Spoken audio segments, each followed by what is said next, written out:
Assalamualaikum. Di video kali ini aku mau share pengalaman pribadi aku bisnis atau usaha kondok rumahan ya. Ya lumayan lah, dari modal 100.000 bisa jadi 3 kali lipatnya, kan lumayan nih buat jajan. Daripada PPKM gak ngapa-ngapain kan, jadi cus aja, mendingan kita cari cuan. Nah, karena buat jualan aku siapin tepung terigunya ini sekitar 1 kg ya. Ya bisa jadi 20 porsi atau lebih tergantung pemakaian kita. Habis itu jangan lupa juga buat siapin keju mozzarella yang melar-melar gitu.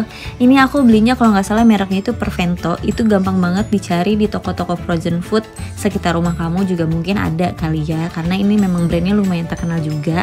Habis itu aku nyiapin sosis sapi. Kalau misalkan kalian doyannya sosis ayam juga nggak apa-apa, yang penting sehat, nikmat, bergizi dan murah pastinya. Oke. Habis itu jangan lupa juga buat bumbunya. Bumbunya ini aku siapin ada ragi instan ya pastinya. Nah, ragi ini aku pakainya sekitar 3 sendok teh. Itu cukup banget buat adonan yang 1 kg ini. Kemudian aku nyiapin juga penyedap rasa. Penyedapnya boleh rasa sapi atau ayam. Kebetulan ini aku lagi pakai sapi. 2 sendok teh aja, nggak usah banyak-banyak. Abis itu aku juga pakai gula buat supaya balance aja antara gurih sama manisnya. Aku pakai 2 sendok teh juga. Jangan lupa abis itu siapin juga tusuk satenya buat nanti nusuk sosis sama si mozzarellanya supaya bentuknya itu lebih cantik gitu ya. Abis itu jangan lupa juga yang terakhir ada garam. Aku pengen rasa gurihnya itu lebih dominan dibanding rasa manisnya. Oke, lanjut kita siapin air hangat. Nah, air hangatnya ini ingat ya, harus hangat, nggak boleh terlalu panas atau nggak boleh kedinginan juga. Ya suam-suam kuku lah ya, soalnya kalau misalkan terlalu panas nanti raginya tuh bakal mati, atau kalau misalkan terlalu dingin nanti juga raginya kira-kira nggak akan bereaksi gitu ya. Nah, ini dia, aku langsung masukin aja ragi yang tadi udah aku siapin sekitar 3 sendok teh. Sorry ya kalau misalkan ini tumpah-tumpahan, soalnya aku geradakan gitu loh orangnya, tipe orangnya. Lagian juga udah banyak yang nungguin beli, jadi aku langsung buru-buru gitu. Terus langsung aja kita kocok-kocok atau kita aduk sampai rata. Nah, kalau udah kayak gini, gak ada yang menggumpal lagi di atasnya, udah itu udah cukup. Tinggal kita diemin sekitar mungkin 10-15 menit sampai nanti di atasnya itu ada busanya. Habis itu langsung aja kita siapin lagi terigu yang tadi udah kita masukin ke wadah. Kalau misalkan kalian pakai baskom atau mungkin kayak bowl gitu nggak apa-apa kok. Langsung aja kita masukin semua bumbu-bumbunya yang tadi aku siapin. Ada gula, ada penyedap, ada garam, dan yang terakhir pastinya itu raginya. Ini adalah kunci. Oke.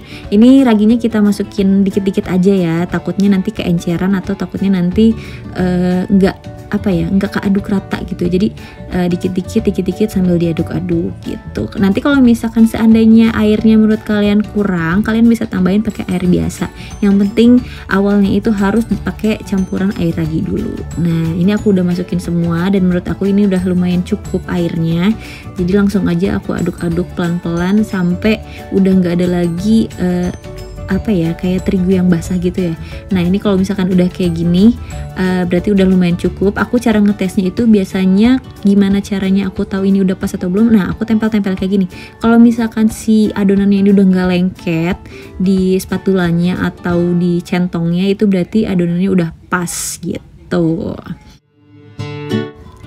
Lanjut kita tutup. Kalau misalkan kamu pakai wadah yang gak ada tutupnya, itu bisa pakai lap, taplak gitu yang suka ada di dapur-dapur, itu yang penting bersih, kamu bisa pakai itu. Nah, kalau udah tinggal kita siapin buat isiannya. Di sini aku pakai talenan aja kali ya buat naro si sosisnya ini nanti, karena piring aku tuh nggak ada yang estetik gitu ya, jadi pakai ini aja deh cukup. Nah, ini sini aku siapin sosis sapi yang udah aku potong jadi 2, aku belah jadi 2 gitu. Terus juga ada mozzarella yang aku potong kecil-kecil gitu, jadi hampir mirip kayak potongan dadu gitu. Langsung aja aku tusuk pakai si tusuk satenya ini.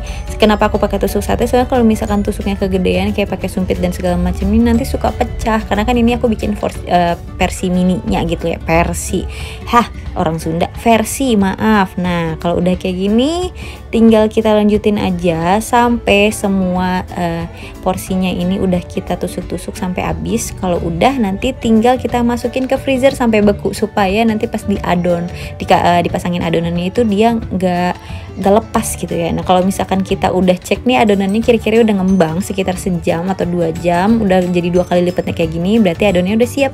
Tinggal kita balutin aja isian yang tadi yang udah kita bekuin di kulkas pakai adonannya ini. Jangan lupa pakai sarung tangan atau cuci tangan yang bersih supaya nggak ada kuman yang nempel di makanannya ya, karena ini kan biasanya yang beli itu bocil-bocil alias anak-anak gitu ya, jadi kita harus jaga kehigienisannya.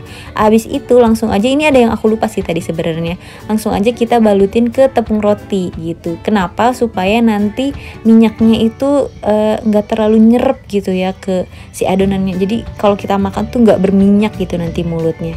Kalau udah tinggal kita ratain lagi, terus langsung deh kita goreng. Digorengnya kalau bisa sih sebenarnya harusnya minyaknya itu sampai full ya, cuman karena emang di rumah minyaknya tinggal segini ya karena masih pagi udah ada yang beli, jadi ya udah deh yang ada aja aku pakai sampai ya kira-kira minyaknya sedang sampai ke panas gitu boleh.